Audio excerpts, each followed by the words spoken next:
ശരൺ, സാഹചര്യ തെളിവുകളുണ്ട്, വാട്സപ്പ് ചാറ്റുകൾ, പരസ്പരം ഇരുവരും ചാറ്റ് ചെയ്ത ഡിജിറ്റൽ തെളിവുകളുണ്ട്, ഇമെയിൽ സന്ദേശങ്ങൾ അടക്കമുണ്ട്. അതായത് ഇനിയിപ്പോൾ വിചാരണ നടക്കുമ്പോൾ കോടതിയിൽ മുകേഷ് MLA ക്ക് നന്നായി വിയർക്കേണ്ടി വരും.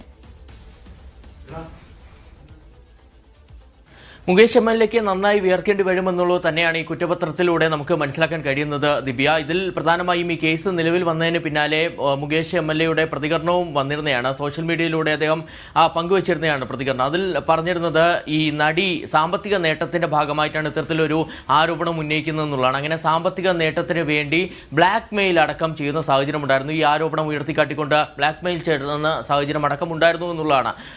എന്നാൽ ഇത്തരത്തിലൊരു വാദം മുന്നോട്ട് വച്ചാൽ അത്തരത്തിൽ എന്തെങ്കിലുമൊക്കെ ചാറ്റുകൾ തന്നെ നാളെ ഈ വിചാരണ വേളയ്ക്കിടയിൽ മുന്നോട്ട് വയ്ക്കുകയാണെന്നുണ്ടെങ്കിൽ സ്വാഭാവികമായിട്ടും അതിനെ കണ്ടിക്കാൻ കഴിയുന്ന കൃത്യമായ തെളിവുകളുണ്ടെന്നുള്ളതാണ് പ്രത്യേക അന്വേഷണ സംഘം പറയുന്നത്. സാധാരണഗതിയിൽ നമുക്കറിയാം ഈ സംസ്ഥാന സർക്കാർ തന്നെ നേതൃത്വം നൽകുന്ന, ആഭ്യന്തര വകുപ്പിന് നേതൃത്വം നൽകുന്ന പോലീസാണ് ഇത് അന്വേഷിച്ചത്. അപ്പോൾ നേരത്തെ തന്നെ പല രീതിയിലുള്ള ആക്ഷേപം, മുകേഷ് MLA സംരക്ഷിക്കുന്ന ഒരു നിലപാടൊക്കെ പോലീസിന്റെ ഭാഗത്തുനിന്ന് ഉണ്ടായേക്കാം എന്നുള്ള ആക്ഷേപമൊക്കെ പ്രതിപക്ഷം ഉയർത്തുകയും ചെയ്തിരുന്നതാണ്. പക്ഷേ ഇതിൽ കൃത്യമായ തെളിവുകൾ ഉണ്ടെന്ന് പറഞ്ഞുകൊണ്ട് തന്നെയാണ് കുറ്റപത്രം കോടതിയിൽ സമർപ്പിച്ചിരിക്കുന്നത്. അപ്പോൾ ഏതൊക്കെ രീതിയിൽ ലൂപ്പ് ഹോൾ കണ്ടെത്തിയുള്ള ഒരു വാദം മുകേഷ് MLA ഭാഗത്ത് നിന്ന്, അഭിഭാഷകന്റെ ഭാഗത്ത് നിന്ന് ഉണ്ടായിക്കഴിഞ്ഞാലും അതിലെല്ലാം തന്നെ കൃത്യമായി കണ്ടിക്കാൻ കഴിയുന്ന തെളിവുകൾ ഉണ്ടെന്നുള്ളതാണ്. അതിൽ പ്രധാനമായും ഞാൻ സൂചിപ്പിച്ചതുപോലെ തന്നെ 3 തരം തെളിവുകളാണ് ശേഖരിക്കാൻ കഴിഞ്ഞിട്ടുള്ളത്. നമുക്കറിയാം, ഒരു സംഭവം ഉണ്ടായി ദീർഘകാലത്തിന് ശേഷമാണ് പരാതി വരുന്നത്, ആ കേസ് എടുക്കുന്നതെന്നുണ്ടെങ്കിൽ സ്വാഭാവികമായിട്ടും തെളിവ് ശേഖരണത്തിന് ചില തടസ്സങ്ങളെങ്കിലും ഉണ്ടാകും. പക്ഷേ ഇതിൽ കൃത്യമായി ഡീറ്റെയിൽ തെളിവുകളുണ്ട്.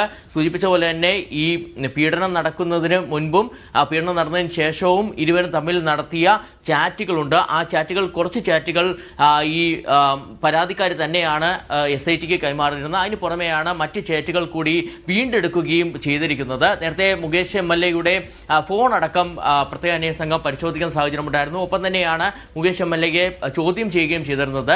നേരത്തെ കൊച്ചിയിലെ ഓഫീസിലേക്ക്, SIT ഓഫീസിലേക്ക് വിളിച്ചു വരുത്തിയാണ് ചോദ്യം ചെയ്തിരുന്നത്. അതിനുശേഷം അറസ്റ്റ് രേഖപ്പെടുത്തി വിട്ടയക്കുകയായിരുന്നു. മുൻകൂർ ജാമ്യമുള്ളവരെ തന്നെ അറസ്റ്റ് രേഖപ്പെടുത്തി വിട്ടയക്കുകയായിരുന്നു. പക്ഷെ അതിനിടയിൽ തന്നെയാണ് പരമാവധി തെളിവ് ശേഖരണത്തിലേക്ക് കൂടി SIT കടക്കുകയും ചെയ്തിരുന്നത്. അങ്ങനെ ഡീറ്റെയിൽ തെളിവുകൾ ശേഖരിച്ചതിന് പുറമെ തന്നെ സാക്ഷിമൊഴികളും സാഹചര്യ തെളിവുകളും, അതായത് ഇരുവരും എങ്ങനെയാണ് യാത്ര ചെയ്തത്, എവിടെയൊക്കെയാണ് എന്ന് പറഞ്ഞ് ഉള്ള മൊഴികളുണ്ടായിരുന്നു. അത് സാധൂകരിക്കുന്ന സാഹചര്യ തെളിവുകളടക്കം ശേഖരിക്കാൻ കഴിഞ്ഞിട്ടുണ്ടെന്നുള്ളൊരു കോൺഫിഡൻസ് ആണ് ഇപ്പോൾ പ്രത്യേക അന്വേഷണ സംഘം മുന്നോട്ട് വയ്ക്കുന്നത്.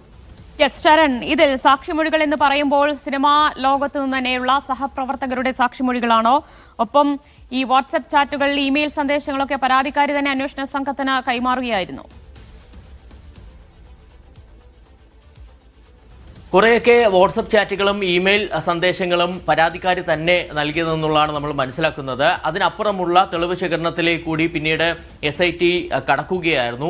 അതിന്റെ ഭാഗമായിട്ട് കുറെ കൂടി തെളിവുകൾ ശേഖരിക്കാൻ കഴിഞ്ഞിട്ടുണ്ടെന്നുള്ളതാണ് SIT പറയുന്നത്. എന്തായാലും ഇതിൽ പ്രധാനമായും, അതായത് ഇപ്പോൾ ഈ സിനിമാ മേഖലയുമായി ബന്ധപ്പെട്ട് നമുക്കറിയാം, മുകേഷ് MLA ആണ്, ജനപ്രതിനിധിയാണ്, ഒപ്പം തന്നെ സിനിമാ നടനാണ്. അപ്പോൾ സിനിമാ മേഖലയിൽ പ്രവർത്തിക്കുക എന്ന നിലയിൽ സിനിമ മേഖലയിലുള്ള ആരെങ്കിലും ആണോ സാക്ഷി മൊഴി നൽകിയത് എന്നുള്ള കാര്യത്തിലൊന്നും തന്നെ നമുക്ക് വ്യക്തതയില്ല. കുറ്റപത്രത്തിലെ കൂടുതൽ വിശദാംശങ്ങൾ പുറത്തുവിടാൻ SIT തയ്യാറാകുന്നില്ല. ചില വിവരങ്ങൾ മാത്രമാണ് അവർ നൽകുന്നത്. അതിൽ പ്രധാനമായും പറയുന്ന 3 തരത്തിലുള്ള തെളിവുകൾ ശേഖരിച്ചിട്ടുണ്ട്. അങ്ങനെ ഒരു വെൽ പാക്ഡ് ആയിട്ടുള്ള ഒരു കുറ്റപത്രമാണ് കോടതിയിൽ സമർപ്പിച്ചിരിക്കുന്നതെന്നുള്ളതാണ്. വിചാരണ വേളയിൽ ഒന്നും തന്നെ തിരിച്ചടി നേരിടാത്ത വിധത്തിലുള്ള കുറ്റപത്രമാണ് സമർപ്പിച്ചിരിക്കുന്നത്. സ്വാഭാവികമായിട്ടും നമുക്കറിയാം, ഈ ഒരുപാട് കാലത്തിന് ശേഷം ഇത്തരത്തിൽ പരാതി വരുമ്പോൾ, സംഭവം നടന്ന ഒരുപാട് കാലത്തിന് ശേഷം ഇത്തരത്തിൽ പരാതി വരുമ്പോൾ തെളിവുകൾ ശേഖരിക്കാൻ കഴിയുമോ എന്നുള്ളൊരു ആശങ്ക പല ഘട്ടത്തിലും ഉയർന്നു വന്നിരുന്നതാണ്. പക്ഷെ അതിനൊന്നും തന്നെ അടിസ്ഥാനമില്ല എന്നുള്ളതാണ് ഇപ്പോൾ SIT പറഞ്ഞു വയ്ക്കുന്നത്. അങ്ങനെ ആ തെളിവുകൾ നിരത്തിയുള്ള കുറ്റപത്രമാണ് സമർപ്പിച്ചിരിക്കുന്നത്. ഇനി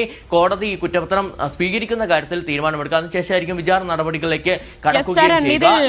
അന്വേഷണം മുന്നോട്ട് പോയപ്പോഴാണോ മുകേഷ് MLA-ക്കെതിരെ ലൈംഗികാതിക്രമത്തിന്റെ വകുപ്പ് കൂടി ചുമത്തിയത്? ദിവ്യ, നേരത്തെ തന്നെ, അതായത് തുടക്കത്തിൽ തന്നെ ഈ വകുപ്പുകൾ ചുമത്തിയാണ് കേസ് എടുത്തിരുന്നത്. ഇത് ആദ്യം ഈ പരാതിക്കാരി, അതായത് ആലുവ സ്വദേശിയായ നടി സമൂഹ മാധ്യമങ്ങളിലൂടെയാണ് ഇത്തരത്തിലൊരു വെളിപ്പെടുത്തൽ ആരോപണം മുന്നോട്ട് വയ്ക്കുന്നത്. അതിനുശേഷം മാധ്യമങ്ങളിലൂടെ അവർ പ്രതികരിക്കുകയായിരുന്നു. അതിന് പിന്നാലെയാണ് ഈ ഹേമ കമ്മിറ്റി റിപ്പോർട്ട് പുറത്തുവരികയും അതിന് ഹേമ കമ്മിറ്റി റിപ്പോർട്ടിന്റെ അടിസ്ഥാനത്തിലുള്ള, അല്ലെ ഹേമ കമ്മിറ്റി റിപ്പോർട്ടിന്റെ തുടർച്ചയായിട്ട് ലൈംഗിക ആരോപണങ്ങൾ ഉയരുകയും ചെയ്തത്. അപ്പോൾ ലൈംഗിക ആരോപണങ്ങളെ കുറിച്ച് അന്വേഷിക്കുന്നതിനാണ് ഒരു പ്രത്യേക അന്വേഷണ സംഘത്തിന് രൂപം നൽകിയത്. ഈ പ്രത്യേക പ്രത്യേക അന്വേഷണ സംഘം ഈ നടിയുടെ മൊഴി രേഖപ്പെടുത്തിയ ശേഷം മരട് പോലീസ്, അതായത് ഈ കുറ്റകൃത്യം ഏത് പോലീസ് സ്റ്റേഷൻ പരിധിയിലാണോ നടന്നത് ആ പോലീസ് സ്റ്റേഷന് നിർദ്ദേശം നൽകുകയാണ്, ആ പോലീസിന് നിർദ്ദേശം നൽകുകയാണ്. അങ്ങനെ മരട് പോലീസ് എടുത്ത വകുപ്പുകളിൽ ഒന്ന് ഈ ലൈംഗിക അതിക്രമം ആയിരുന്നു. അതായത് 376 പഴയ IPC 376 റേപ്പാണ്, പീഡനമാണ്, ബലാത്സംഗമാണ്. ഇതിന് പുറമെയാണ് 354 ലൈംഗിക അതിക്രമം അടക്കമുള്ള വകുപ്പുകൾ ചുമത്തുകയും ചെയ്തിരുന്നത്. ആ വകുപ്പുകൾ തന്നെ ഉൾപ്പെടുത്തിയാണ് ഇപ്പോൾ ഈ കുറ്റപത്രം കോടതിയിൽ സമർപ്പിച്ചിരിക്കുന്നത്.